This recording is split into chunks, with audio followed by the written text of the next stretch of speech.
Hello and welcome to Mostly Minnesota Music Podcast Edition. I'm Ann Tracy, and I'm here with my co-host. Are you forgetting where we're at right now? I'm Heather Baker. Yeah, we're recording on a Sunday. That's a little new for us. So yes, welcome, Heather. Thanks. Yeah. And we're here to talk with Tragic Hands. I'm super excited about that. In fact, that is why we made this Sunday exception, because we got an opportunity to talk to Rich and to Laura and to Darren. So welcome. Thank you. Thank Thanks you. for having us. Yeah. I'm just trying to think about how to start. Tell us about how because you guys are all musicians of note, and you kind of gotten together lately. So yeah, tell us about Tragic Hands. Well, we kind of started last year during the pandemic. I had written some songs, demoed some songs, and was just going to try to record them on my own, and was able to get a practice space to record them at, and saw that Laura was posting about wanting a place to play her drums, and I had extra room, so I said, "Oh, why don't you can put your drums in my space, and we can split a little of the cost." And then we started jamming a little bit, and then she was playing drums on some of my songs, and then we called in Darren to play, and he came in, and it just seemed to all lock together really well. So we all got excited about it and it just kept going. Yeah. That's great. I love the album. We just played one of your songs yesterday on the radio show. And when we do the list in advance, and all of a sudden your song came out, and both of us were like, nice. Yeah. We got a dancing feet on and we're like, woo, this is going to be fun. There's a couple of hip shakers in there, Yeah. I think. Yes. Absolutely. So it's like the music that I loved in the 80s. Very much, it's very back to that feel. Danceable, clever lines, just fun music. And I'm wondering how you came up with such fun music in the middle of a pandemic. Yeah.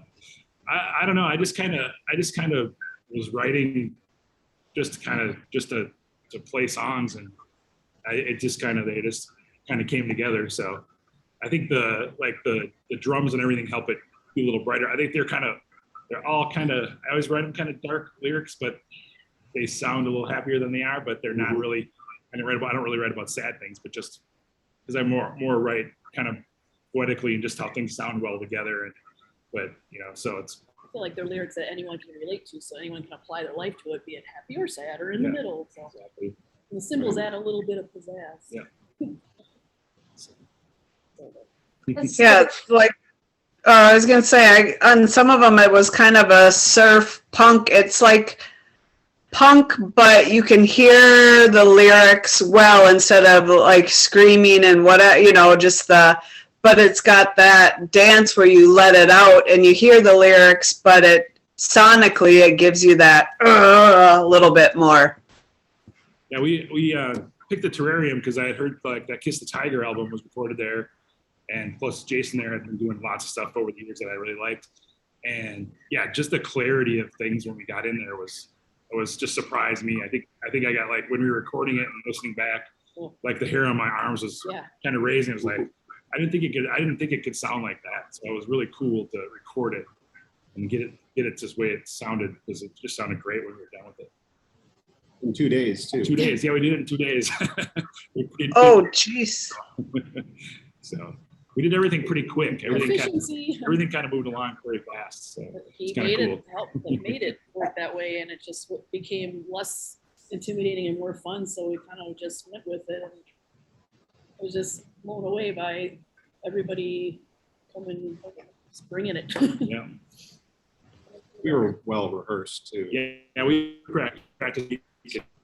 It sound pretty good. So there wasn't a lot of gigs the first 6 months because of the pandemic. We got a couple canceled and then just couldn't book as many. But now it seems like things are picking up. So it gets more shows and it gets more practice. So it's good. You playing together, did it just click right away? I think, yeah, pretty much. I mean, We had 3 or 4 songs like within a couple weeks. couple practices, like that quick. Yeah. And you kept bringing stuff in, and we just kept working on it. And we had a show in 2 months. 2 months, after we got together.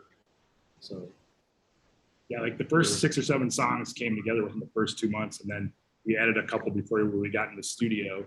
And luckily, the timing didn't line up right. We were supposed to go in the studio a little earlier, like beginning of November, but the timing didn't line up, so we ended up going December. So we actually added another song or two, so we were able to get 10 full songs. So We already got 3 more for the next one. yeah, we're already starting right for the next one. Is that normal for all of you to work that quickly together, or is it just because you've done it, you gel, and it's just happening? Just they seem to come together pretty fast once we get the idea out there and we just start playing on it. And the first couple of times it's kind of iffy, but then all of a sudden it just starts locking in for some reason, and they seem to all be turning out really well. So it's pretty You cool. guys are good at talking about like rearranging and shortening or lengthening, and I kind of sit and listen and think about what I'm gonna bring, and I do take suggestions of like, maybe this song is more of a this beat or that beat, but I feel like I really enjoy playing with these guys so much that it feels easier than it ever has been. Like there's no drama. It's just like grown adults like talking to each other with respect, and we end up having a lot of fun out of it. Helps me a little old. I think they were all over 50 and close to 50. So we've kind of A been couple minutes away. through a lot of stuff already with bands and stuff, so we kind of know how it works. So that helps a little bit too. I was going to Things say, like- Too. oh, Yeah. Me and Rich, Yeah. like harmonize good. It comes together fast. I can't quit to hit the. I know it's that Darren can, so it kind of accentuates what I I take those. So it works out. I just gonna yell and blend in because I'm not like a singer, Gotta hear but Laura. I'm not afraid of it. Like, there you go. Gotta hear all the voices. Oohs and ahs, that's what I bring. That's about That's good. That's good. One of the things I did want to know is, and because we've talked to a couple other bands that have kind of come back to it more around the 50 mark, is how do you think it does make a difference? Is it, just the age or having gone through it before, or? I think we know a little more how it works, and I don't know. I don't know if it was because of the pandemic or whatever. It just seemed like the songs were coming pretty quick to me when I was starting to record and do demos and stuff. So I don't know if it was just a moment of clarity or what. It I seemed feel like it- we all take it more seriously than my past experiences with other people, and yeah, that's kind of part of it. And also, I was like, I'll do this one more time, and the fact that I do it one more time, I'm going to give it my all because I feel like I play better than I used to, and that's a big deal. well, since everybody had a life without live music too, it probably does kind of get everybody's attention like, oh man, this can be taken away. So you do, Yeah. love it even more and play. It's more passionate. It comes from, Yeah. and, oh, go ahead. Well, we just get to do this again, Yeah. and this time it's like, now we can really do it. We get this opportunity again. So. Yeah, the shows have been pretty good. Like it seems like people have been into it, so that's more fun too as well. I don't think people take it for granted as much anymore. Like they Right. might have been at one time when there's so many shows going on at one time. Everything. Yeah, I have to say I'm impressed on how many shows that I've seen you on, because everybody is trying to come back at the same time. So it's kind of fighting for time a little bit, and you're popping up everywhere. So I feel like that's a really good sign too. It was kind of weird at first. It was coming pretty fast, but as before, places booked 2-3 months in advance usually. So it was coming quick because they weren't booking as far out. We were getting our monthly gig or whatever coming up, and then we didn't have anything for May, and then we were playing Eau Claire in beginning of June, and then this gig showed up with Cindy Lawson and Whiskey Rock and Roll Club that were playing at Hi-Fi Aaron Records on Sunday the 22nd of May, and so it just kind of popped out of nowhere. Like, oh, that's great. It's nice to fill it Awesome in. business. Yeah. Yeah, so- I was like, I'm taking the day off for that one. Yeah. So I usually work weekends, but apparently now I don't have to. So there you go.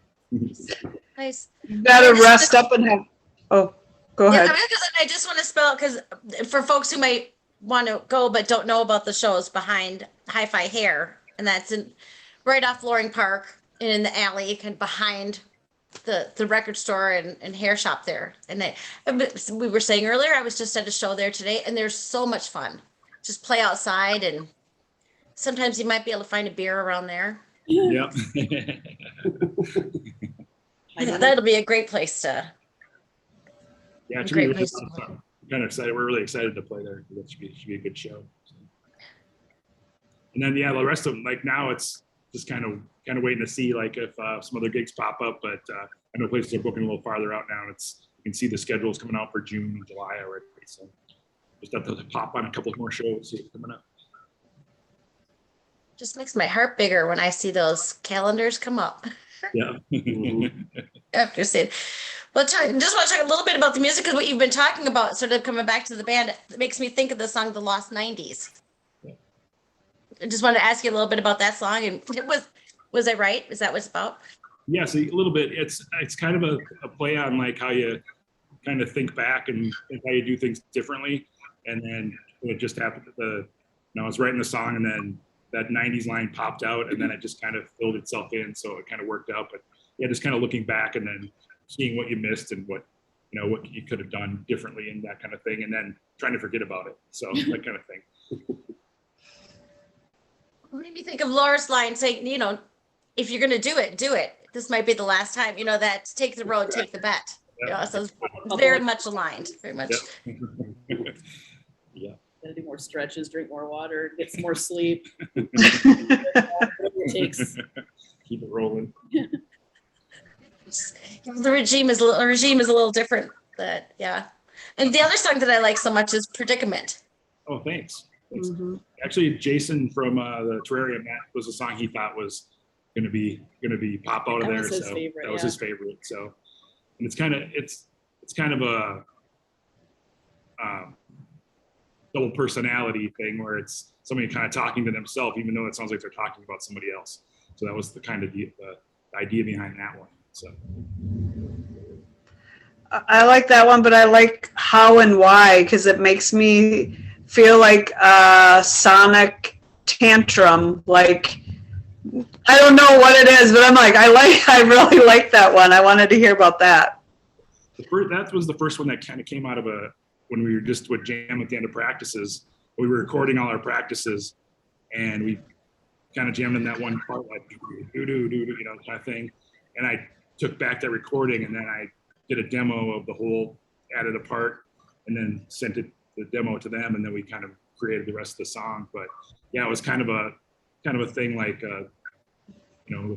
about being kids and not listening and that kind of thing, that kind of mindset.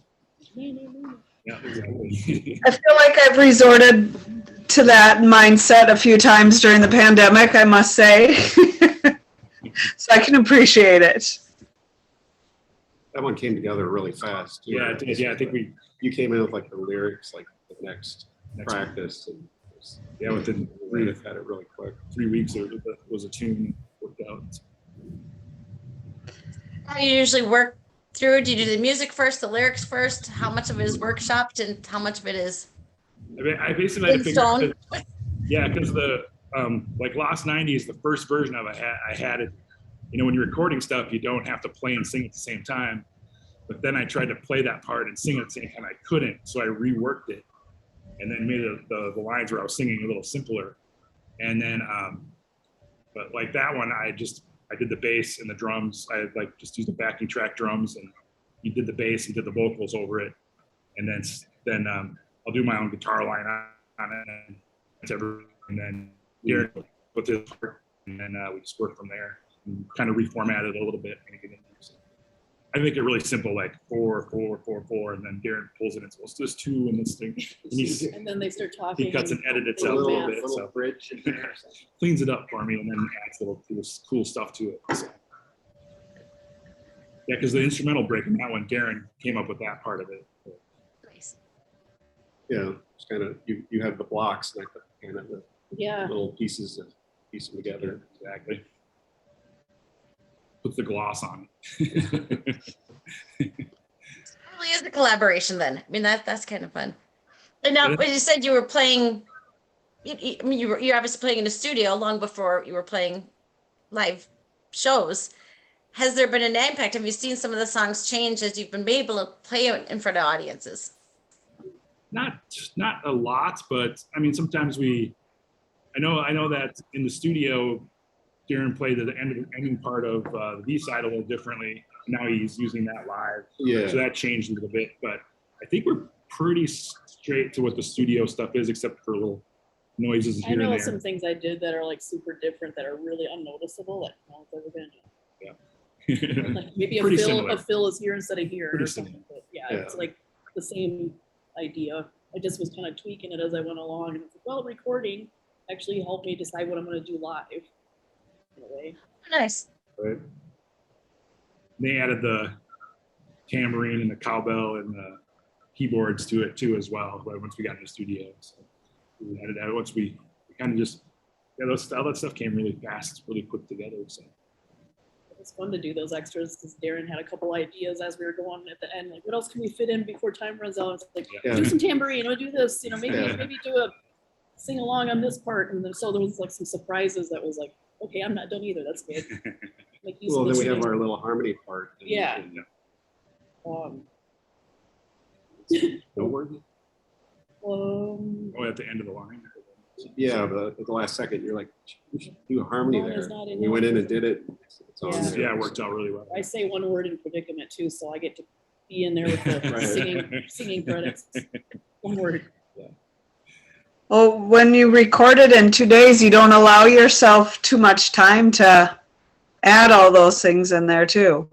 Well, yeah, though we just did the first day we did all the basic recording, and we didn't even start. I don't think we even started the overdubs the first day, but then the second day we just zipped through them. I had practiced the vocals a lot, so I basically went through them either once or twice, and then if I splubbed the line, we would redo it. But it went fairly fast. So within the first couple hours of the second day, we had a lot of the vocals down, and then Darren had guitars, and then it just keyboards, and Yeah. then it all came together. And so, plus we were having fun with Jason, and he was having fun, so he was kind of lenient on the. I think we spent an extra hour or two on that second day, which just to get everything kind of generally mixed, so we could listen to them and figure out what we wanted to do next on them. So it was good. We each had our own mics. Yeah. He allowed us to pick which mic sounds best for your voice. Yes. And so like Rich would go do his 2-3 takes, and then I go do mine and my mic. And then it was like, batter up or, next person up. kind of- You're up. Round robin. Yeah. He took some extra special time in the beginning to like, let's say, hone in a drum sound because I had my drums and then he kind of knows how I play. So he's like, I got an idea. He ran and got some stuff. It's like, okay, try this. And I'm like, okay, that's it. He just knew. And so I kind of played a similar kit to mine, but it was actually older. Yeah. And it made it sound so Brought a much different better. snare. It was Yeah. warm, different snare, and I ended up buying a snare like that months later because I was so like in love with the snare sound. So it really did more than just give us a recording. Yeah, which made our sound really, really good too. Better than any holiday I've ever had. That speaks well. That's when you say that. That is great. But it is truly the sign of three professionals. I mean, you all know what you're doing. You're not screwing around here. Don't mess around. It's expensive too, so if you screw around, you cut small. Yeah. There's a certain luxury to being held to a time. Yeah, Because totally. Yeah. it's kind of the same as I'm going to do the best I can now because I might not get another chance. Well, we got 25 cents left in the meter. Let's do what we can. Exactly. Were there any crazy ideas that you're like, no, and we're not trying that? I don't think so. Do we turn anything down? No, I don't think so. I think we pretty much added the stuff. I think Darren had a couple of ideas before we came in, and because he was bringing his keyboard in and stuff. So like we had a lot of ideas. And I wanted hand claps somewhere. we didn't do Oh, yeah. we didn't do the hand claps and all Just a group hand clap. That would have been kind of, let's go back. And that, it was just one of those. Next record. My tambourine part. Well, and it seems appropriate for a band called Tragic Hands. Yeah. No hand claps. Yes, Wrong- we probably just have a song with hand claps. Probably. A lot of applause. I always like the backstory of how you got the names, especially because you have been in bands before, so you know when you pick it, you got to pick the one. So, Well, the actual name comes from there's a band called Drunken Boat that used to tour. You know, that was kind of in the early '90s, and they came through a couple times. I don't remember who they opened for, but they opened for a band in the entry, and I went to see it, and I really liked them, and I started talking to the lead singer, and he's an artist now in New York, but he the name of the band was Drunken Boat, and they I really liked their music. It was kind of arty, and they had a song called Tragic Hands. So I liked it a lot, and I let them know that we were going to use it and stuff. And I said we were going to use it for a band name, so we used it. So that's what it's from. nice. I didn't know that. You know that? Oh. I knew it was a lyric or something. Yeah, it was the title, Yeah. the title of the song. I could never describe it right. I'm like, that's something about something someone else said that they said we could use it. Yeah, It's yeah. something like that. Song. Just get that permission in. They said we could. I told him. I don't know if he ever totally said it was okay, but I told him. I let him know that he knows we exist. So and he didn't say anything. So He I gets mad, just put some umlauts above the A. Yeah, We're good. exactly. It's the way out. Check out the band Cheers. Drunken Boat because they're pretty cool too. So they haven't. I think that album came out probably in '93 or something like that. It's a good album. Well, I say Bruised Violet comes from, the song. So I think it's a nice homage to somebody else. And then it does open a door for, now I will look up Drunken Boat. Yeah, there you go. Find the tree. Kind of each band giving birth to the next in a weird way, or at least having some kind of a thumb on the scale. Yeah. So you said you've already written 3 songs since putting out the album, which is fairly new. Are you thinking already about getting back in the studio? Yeah, we're hoping in the fall or maybe early winter that we can get in the studio again. I don't know if we'll do 10. Maybe we'll go in and do a smaller amount and do a smaller amount first, but 10 or more. who knows? Who Pull it knows? off. We'll see what happens. So, Sounds like you're so prolific. And then, if you can do it in 2 days, I'm Yeah. still kind of blown away by that. yeah, and Jason knows how we work now, so it should be pretty straightforward to go in there and be less nervous this time. So it should go a little quicker, hopefully. I'll still be nervous. It goes so fast. Yeah. Usually I just use it like I have to be nervous in order to have fuel to burn off. So I have to have a little pressure because we're pretty good under pressure sometimes, most of the time. Yeah. So, And there's those times where you're rattled, but use it all as fuel. I always think it's good to be nervous in almost anything you're doing. I suppose I don't want a surgeon who's nervous, but shy of that, because it means you care. It means you're, I want it to Yeah. be as good as I can, so I'm gonna have a little anticipatory nerves. It's not like, oh, I can't do it. It's I can do it. I just kind of can't wait till it's done so I can exhale, but also want to do it right. Something like that. do you feel that way through the whole process, or is there a point where you just kind of sink into it and it's a joy to play? I think that once the basic tracks are down, it makes it a little easier because I wasn't as nervous when I was doing the vocals as I was when we were just because you have to play through the songs over and over again. But it's good to get it right the first time or second time, so you don't have to keep playing it over and over again. The So, drum tracks, I was really nervous at first because it's all of a sudden this you're playing kind of by yourself, but not really, but raw. And then once I got going, I got in a groove and then I felt less freaked out. But watching them and Darren's a very good guy to do this here and and Rich's rhythm is great. So it all just again locked in without even for it. I'm all right. It was only 2 or 3 takes that we did. Each Songs. songs, Yeah, we didn't do more than 3 takes. some are one take, some were 2. Yeah. So I think the first song we did 3 or 4 times just because he was still getting the drum sound down. Yeah. And then, of course, that's the hardest drumming song we have, so it was tearing Laura out a little bit.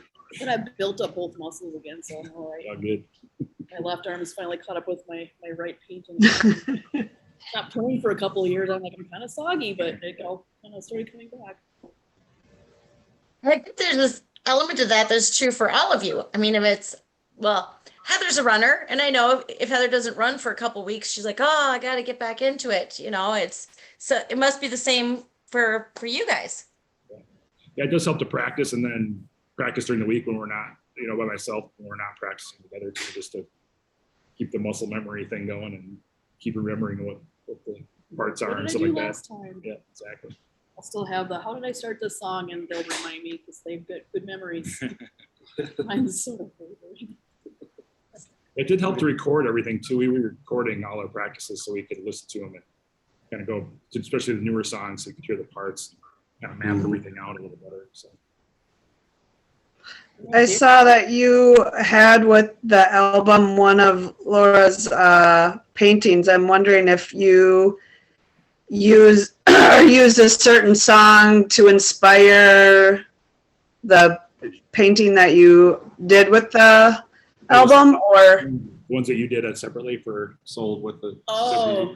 I think she just did those, I think just to, I did him at home as part of his idea for like a little fun package or an incentive to pre-order, or maybe you see to still have some, but I have been doing so many different projects where I kind of thought, what can I do that they're all different, but I can make it like in sets of 10, what was it, 12? Let's say sets of 12, another set of 12.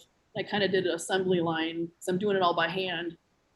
And I thought if I kind of do it like that, they all still turn out differently, but I have a few themes that I do in general that they're easy to replicate by hand, like just kind of like things that are inspired by like rocks and minerals and nature, things like that make it into some of the recurring painting themes in order to get them to him in a timely fashion so he could ship them out. yeah, and since everything comes with a special package these days, it seemed like to sell some CDs, and it really worked really well because we were able to sell a good batch to start out with and get some out there, so it worked very well. It's great. No I was wonder your arms are building up. Yeah, the one's over here, but it's still keeping it out. Don't want to get too close. I was gonna say I like the name of it, couch and is it the couch and a pillow or a pillow and the couch or pillow on the On sofa? the sofa.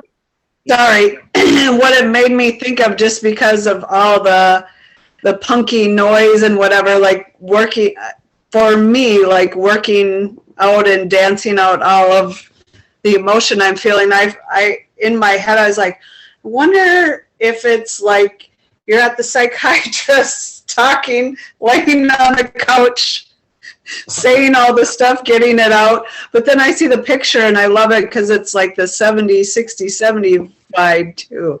Right.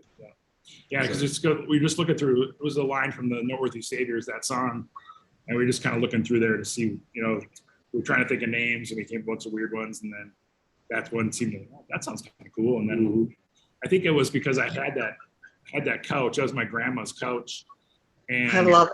I put the pillow on it, took a picture of it, and sent it to him, and I said the pillow on the sofa, and that just seemed to click. I said, Yeah, well, that works good. That's cool. it's neutral enough, but it also Yeah. can incorporate any meaning. So it felt good. We had a fun photo shoot. Yeah, use the couch. We're here at the coffee shop. Yeah, so. That's great. That's great. It's a super fun album to listen to. I mean, as I said, both Heather are like, ooh, which again, we like most of the music that we choose to play on the radio, but sometimes you hear one and just go, oh, nice. It's just got that where it starts. They start strong and stays up. So it's weird. So yes, thank you for bringing us some awesome music. This is one of those pandemic silver linings that kind of brought you all together back to music. So For real. Right. yeah, we're thankful for any of those silver linings. Yeah, I'll plus put we- this in the notes. Sorry, I'll put this in the notes, but where can people get a hold of you? How can they reach you, online or in person? Yeah, it was tragichaNds.com is our website, and it's tragichansband@gmail.com if they need to email us. But or Facebook messages through Facebook page. We have the Tragic Hands on Facebook and everything. So And they have a Bandcamp site that has you can buy the CD or download or whatever you want to do. Nice, nice. And then can see you on May 22nd. Yep. It's behind Hi-Fi Hair. So Yep. playing with Cindy Lawson and Whiskey Rock and Roll Club. Yep. I can't get the name of that right to save my. I was gonna say, we're gonna have tired feet on that day from dancing so much from all of you. Oh, yeah. Yeah. We're playing at 3:00, I think, that day. It sounds like the time we're playing. So Good. Good. Thank you. Thank you for joining us. It's been fun to hear more about the music and it was a delight to listen to. okay, great. Thanks for having us Thanks for on. having- Yay, Yeah. thank you. Thanks for playing us on your radio show too. That's awesome. Oh, yeah.